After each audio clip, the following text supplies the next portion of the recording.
just talk about hip hop because you work Yeah. in a lot of other forms, including the performance you did yesterday here at JMU, which to me seemed, particularly in hard work, there seemed to be this theme of ancestral body memory. The speaker is compulsively cleaning toilets. It almost seems not consciously. And I'm sort of curious to hear how you think about the body in your work. I think what you said about body memory is totally accurate and true. And again, the poetry and hard work is very absurd that, I don't really go in and clean whole public bathrooms, but I did notice that I felt like if I made a mess and someone went in afterward, they would be like, oh, that black woman's dirty. She left a mess in the toilet. Mm-hmm. Even if it wasn't my mess, I'd be like, there's tissue on the ground. Someone's going to think I left that tissue. Then they're going to think that, I'm this unclean black woman and that my mother didn't teach me how to be clean. And so it was this really interesting train of logic, or going into a store and thinking, oh, if I'm, down on the ground and my purse is on the ground, they're going to think I'm stealing. So I can't do that. So I better, make sure my movements are really broad so people can tell that I'm not shoplifting. And it's sort of like, why would I even think that? Why would I even, go there? But there are these sort of, I think, social and cultural memories.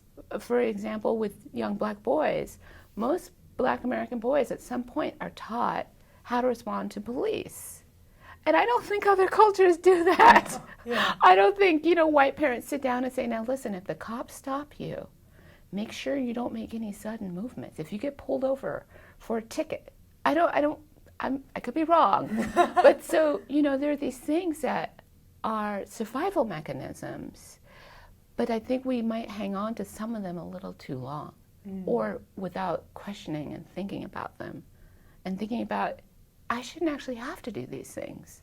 There's something wrong with the system and with the structure that I'm modifying my behavior to be perceived as safe to someone else. And so that's a lot of where this work is coming out of, generation after generation after generation. This is what we did to survive. And I want to explore going beyond survival into freedom. What can I do to feel free? Do I need to keep these, ideas and limitations? Do I need to stay in this box? And so I want to be as free as possible. And how do I begin doing that? That's interesting you say that, because one thing about Come Clean is it ends in a mess with all the talcum powder everywhere. Is that is being messy an act of subversion? Perhaps, yeah. Perhaps. I think so. And it's also, I like all of the symbolic resonances. I performed this for a high school, and I just loved the students were coming up with, everything I could ever have thought that the powder could symbolize. So on the one hand, they're like, it's softness, it's caretaking, it's, like a mother caring for a child. And then on the other hand, some students were saying, it's whiteness and oppression and it's covering you. And so there are all of these different sort of tangled symbols involved, yeah. And then the final piece you did where you asked audience members to come down and clean your body, what is that like for you? Is it uncomfortable at all? Is it, somebody I talked to afterwards said they would be afraid? I was going to say it's a little scary, it's knowing that I'm going to do it is scary, but having done it a couple of times now, the actual interaction is always quite nurturing. But it's a very vulnerable moment, saying, come sit next to me and take care of my body, person I've never had a conversation with, and trust that they will actually be caring. But it feels very, very vulnerable. And I guess the only thing I could say is, I suppose, people who are coming to see art and poetry are more likely to be, sort of empathetic people.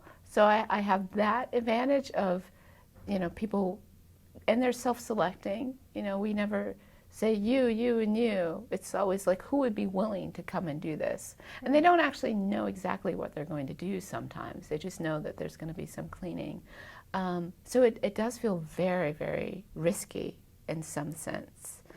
But it's worked out in this way that I get more comfortable each time. And there's always some wonderful insight or moment that comes from the conversation that wouldn't, I think, never happen under normal circumstances. And why not do it in silence? Why do you add the conversation component? Yeah, I think that's a really good point. I think it could work in silence, actually. But I guess I want to know something about this person that's sitting next to me. I think there's an unspoken communication that happens just with the gestures. And someone in the audience even alluded to that. She said, just watching the body language of the two people, that is a form of communication.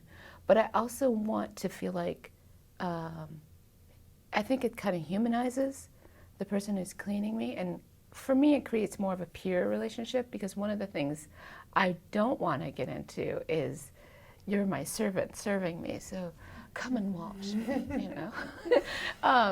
So I think having the conversation, for me, I'm trying to get to a kind of intimate knowledge, or something that probably wouldn't come up in small talk after the show. After the show, it'd be like, oh, I really liked the show, da, da, da. Oh, I'm a student here too, and okay, great, nice. But to learn something personal about them, so that it feels like more of an exchange. Because I think in the poem, I share something personal about myself in a way, and then I'm asking them to do the same.